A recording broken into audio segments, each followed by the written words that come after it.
नमस्कार दोस्तों। तो खबर बहुत बड़ी है और प्रधानमंत्री नरेंद्र मोदी के लिए नए सिरदर्द का सबब, क्योंकि राहुल गांधी को जो 2 साल की सजा गुजरात की 2 अदालतों ने सुनाई है दोस्तों, मामला chief justice of India DY Chandrachud की सुप्रीम कोर्ट पहुंचता है और राहुल की सजा पर रोक लगा दी जाती है।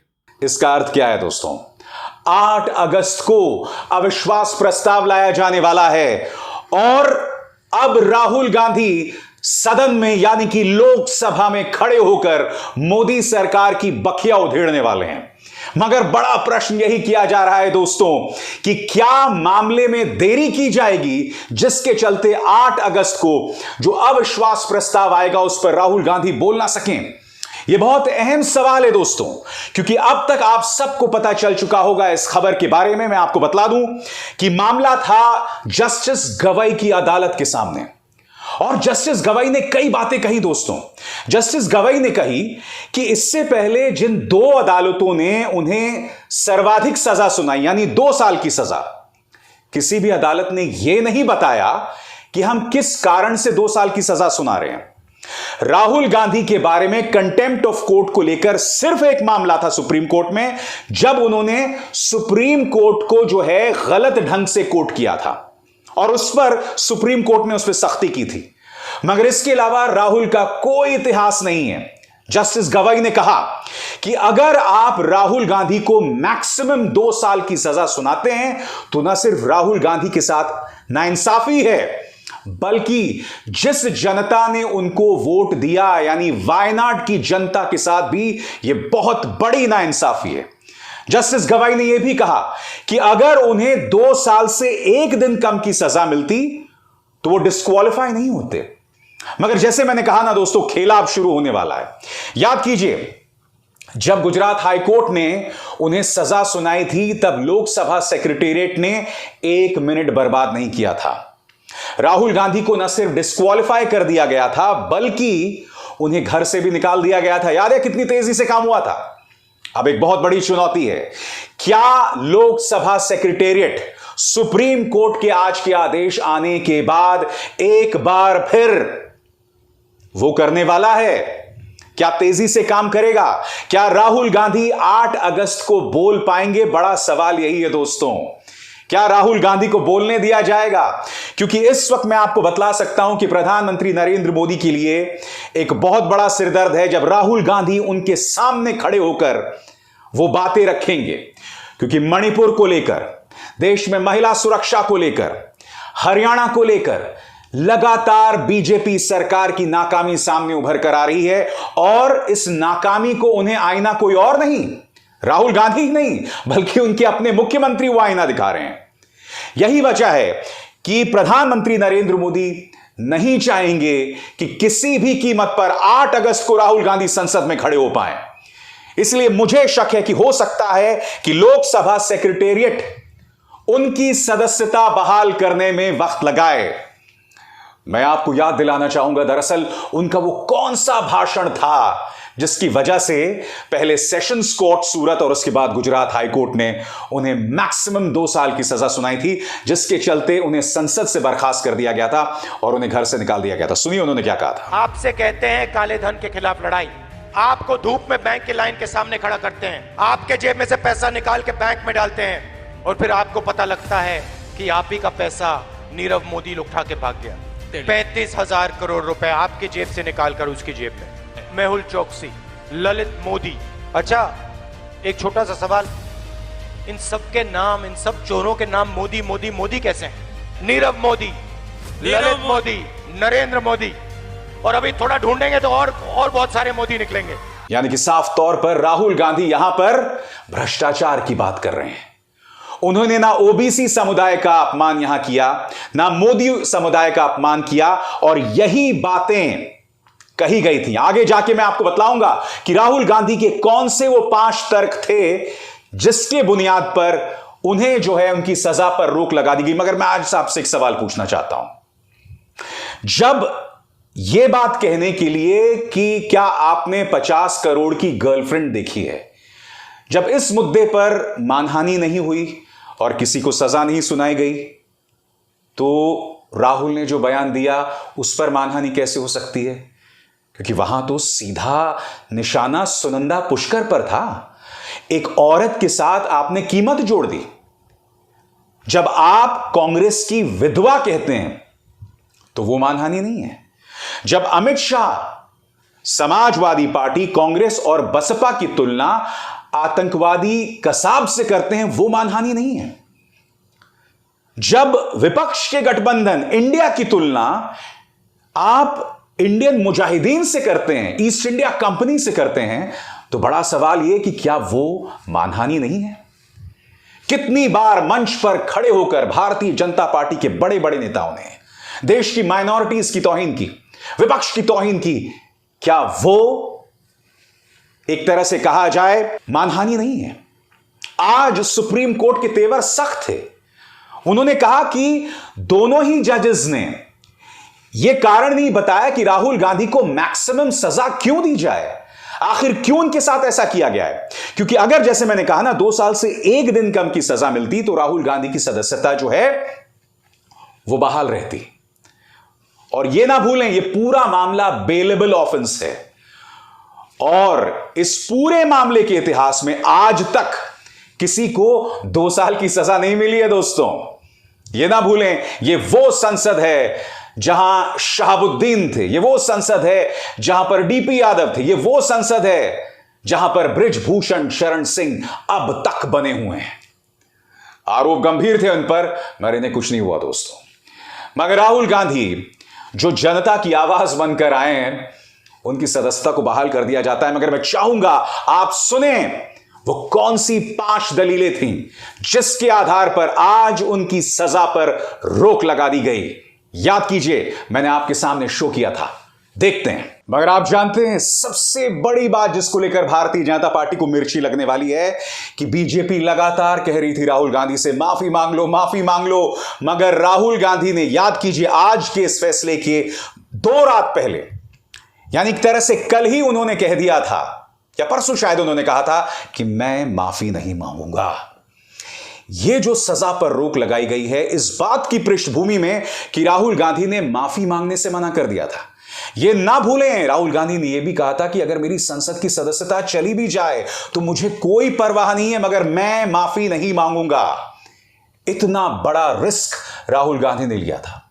और एक तरह से कहा जा सकता है दोस्तों कि बहुत ही एलिगेंटली, बहुत ही डिसेंटली राहुल गांधी ने इस पूरे मामले को हैंडल किया था। और यह वजह है दोस्तों, भारतीय जनता पार्टी के नेताओं को सबसे ज्यादा मिर्ची लगी। वो राहुल गांधी पर हमला बोलते रहे, झूठ बोलते रहे, मगर राहुल गांधी पीछे नहीं हटा। उसने बोला, मैं माफी नहीं मांगने वाला हूं। राहुल गांधी ने कहा है, मोदी एक अपरिभाषित अनाकार समूह। अपनी दलील में राहुल गांधी कहते हैं कि आईपीसी की धारा 499/500 के तहत मानहानि का अपराध केवल एक परिभाषित समूह के मामले में लगता है, यानी कि जो डिफाइन किया गया है, जिसके बारे में पता चला हो, जो फोकस्ड हो, मगर यह परिभाषित नहीं है, अनाकार है। आगे, मोदी एक अपरिभाषित अनाकार समूह है जिसमें लगभग 13 करोड़ लोग देश के विभिन्न हिस्सों में रहते हैं और विभिन्न समुदायों से संबंधित हैं। ऐसे में आईपीसी की धारा 499 के तहत मोदी शब्द व्यक्तियों के संघ या संग्रह की किसी भी श्रेणी में नहीं आता। यह पहला तर्क है राहुल गांधी का। दूसरा तर्क आपके स्क्रीन पर, टिप्पणी शिकायतकर्ता के खिलाफ नहीं थी। राहुल गांधी साफ तौर पर कह रहे हैं, शिकायतकर्ता हैं पूर्णेश मोदी।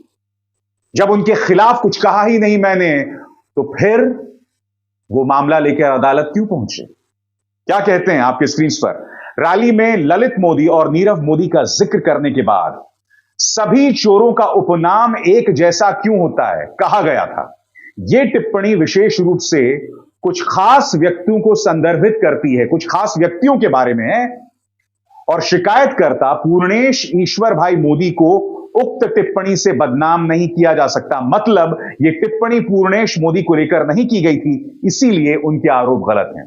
मैं आपको यह भी बताना चाहूंगा कि ललित मोदी ने भी एक ट्वीट किया था जिसमें उन्होंने कहा था कि मैं अब राहुल गांधी को घसीटूंगा ब्रिटेन की एक अदालत में। मैं आपसे एक सवाल पूछना चाहता हूं, क्या ललित मोदी ओबीसी से आते हैं? बिल्कुल नहीं आते हैं, वो ओबीसी समुदाय से नहीं है। राहुल गांधी ने ललित मोदी, नीरव मोदी के बारे में जिक्र किया था और फिर उन्हें जोड़ दिया था देश के प्रधानमंत्री नरेंद्र मोदी से। तो प्रधानमंत्री ने तो कुछ कहा नहीं। ललित मोदी शिकायत कर रहे हैं, मगर ललित मोदी का शिकायत करना बीजेपी के लिए शर्मनाक होने वाला है। क्यों? वो इसलिए होने वाला है क्योंकि ललित मोदी भगौड़ा है। ललित मोदी से भारतीय जनता पार्टी खुद को दूर रखना चाहती है और ऐसा व्यक्ति कहीं ना कहीं भाजपा के राजनीतिक हथियार के तौर पर सामने उभर कर आ रहा है। यह जबरदस्त शर्मिंदगी की सबब है और मोदी शाह के लिए एक नया सिरदर्द। आगे दोस्तों, तीसरा तर्क। शिकायतकर्ता ने यह नहीं बताया कि वो इस बयान से कैसे प्रभावित हुए। पूर्णेश मोदी से सीधा सवाल है, और सवाल क्या है? शिकायतकर्ता के पास केवल गुजरात का मोदी उपनाम है, जिसने न तो दिखाया गया है और न ही किसी विशिष्ट या व्यक्तिगत अर्थ से पूर्वाग्रस्त या क्षतिग्रस्त होने का आरोप लगाया गया है। तीसरा, शिकायतकर्ता ने स्वीकार किया कि वो मोड़ वाणिका समाज से आता है। ये शब्द मोदी के साथ विनिमय नहीं है और मोदी उपनाम विभिन्न जातियों में मौजूद है, यानी कि फोकस्ड शिकायत नहीं है। यह तर्क जो है कहीं ना कहीं राहुल गांधी के वकील chief justice of India DY Chandrachud की अदालत में रखने वाले हैं। चौथी बात, बदनाम करने का कोई इरादा नहीं। टिप्पणी 2019 के लोकसभा चुनाव अभियान के दौरान दिए गए एक राजनीतिक भाषण का हिस्सा थी। इसके जरिए शिकायतकर्ता को बदनाम करने का कोई इरादा नहीं था, इसीलिए अपराध के लिए मानवीय कारण का अभाव है। और आखिरी और पांचवी दलील राहुल गांधी की आपके स्क्रीन पर, उच्च न्यायालय ने मानने में गलती की कि अपराध के लिए कठोरतम सजा की जरूरत है। लोकतांत्रिक राजनीतिक गतिविधि के दौरान आर्थिक अपराधियों और प्रधानमंत्री नरेंद्र मोदी की आलोचना करने वाले एक राजनीतिक भाषण को नैतिक अधमता का कार्य यानी मॉरल टर्पिट्यूड का काम माना गया। इसमें कठोर सजा मिलना गलत है। राजनीतिक अभियान के बीच में खुलकर बोलने की आजादी होनी चाहिए। अगर ऐसा नहीं होता तो लोकतंत्र के लिए खतरा हो जाएगा। तो अब बड़ा सवाल यह कि इसके बाद क्या? यकीनन दोस्तों, जैसे मैंने कहा, भारतीय जनता पार्टी के लिए बड़ा सिरदर्द है। याद कीजिए, जब दोनों अदालतों ने उन्हें सजा सुनाई थी तो क्या क्या नहीं कहा था उनके पार्टी के नेताओं ने।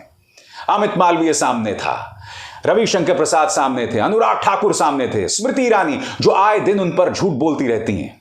हां, स्मृति ईरानी जो राहुल गांधी पर आए दिन झूठ बोलती रहती हैं। क्या उन पर कभी मानहानि का केस चला? कभी नहीं चला। मगर फिर भी राहुल गांधी को सजा सुनाई गई। राहुल गांधी इस तरह से बीजेपी को नर्वस करते हैं। राहुल गांधी के खिलाफ ये लोग हाथ धोकर आज से नहीं 2010 से पड़े हुए हैं दोस्तों। जब उड़ीसा में नियामगिरी मामले में वो आदिवासियों के साथ खड़े थे, तब भारतीय जनता पार्टी के एक नेता जो एक वकील थे, उन्होंने एक साजिश रची थी राहुल गांधी पर निशाना साधने की। जब 2009 के चुनावी नतीजों के बाद अंबानी और गांधी परिवार के बीच में टकराव और तनाव पैदा हुआ था, तब से जमीन तैयार की गई थी राहुल गांधी पर निशाना साधने की। क्योंकि राहुल गांधी का खात्मा यानी कि किसका खात्मा? कांग्रेस का खात्मा। और उसी रणनीति के तहत बार बार राहुल गांधी पर निशाना साधा गया। अब सुप्रीम कोर्ट का यह फैसला आ गया है दोस्तों। इसका अर्थ यह है कि राहुल गांधी न सिर्फ संसद जा सकेंगे बल्कि चुनाव भी लड़ सकेंगे। यकीन मानिए दोस्तों, इससे विपक्ष को जबरदस्त ताकत मिलने वाली है। राहुल गांधी संसद में होंगे, इस पर यकीनन, जो कि इस वक्त देश में एक लोकप्रिय विपक्ष के नेता हैं, इससे संसद के अंदर विपक्ष को ताकत मिलने वाली है। हमें यह नहीं भूलना चाहिए कि राहुल गांधी के साथ क्यों ऐसा किया गया था। पहली बात, भारत जोड़ो यात्रा।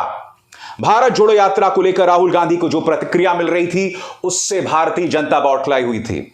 दूसरी बात, जब अडानी पर उन्होंने संसद में खड़े होकर धज्जियां उड़ाई थी मोदी सरकार की, खासकर प्रधानमंत्री नरेंद्र मोदी की, उसके बाद से बुरी तरह से बौखला गई थी। तभी आपको याद होगा जो डेफेमेशन, मानहानि को लेकर जो मामला था, वो सक्रिय हुआ था। उससे पहले पूरी तरह से शांत था। अडानी पर जैसे ही राहुल गांधी ने बात रखी, पूरी तरह से भाजपा जो है वो बौखला गई थी। यही वजह है कि मानहानि का केस जो है वो सक्रिय हुआ और नतीजा आपके सामने है। अब सुप्रीम कोर्ट ने फैसला सुनाया है, सजा पर रोक लगाई है। जो गुजरात के दोनों फैसले सुनाए गए उस पर भी सवाल है। और आखिर में मैं आपको बतलाना चाहूंगा दोस्तों, हमें नहीं भूलना चाहिए गुजरात के सेशंस कोर्ट वो अमित शाह के वकील रहे हैं और गुजरात हाई कोर्ट के जो जज थे जस्टिस हेमंत, वो माया कोडनानी के वकील थे। हालांकि मैं स्पष्ट कर दूं, जो उन्होंने फैसला सुनाया था उनकी वकालत और उसमें कोई लिंक नहीं है। यह फैसला आप कीजिए। अब अबसार शर्मा को दीजिए इजाजत। नमस्कार।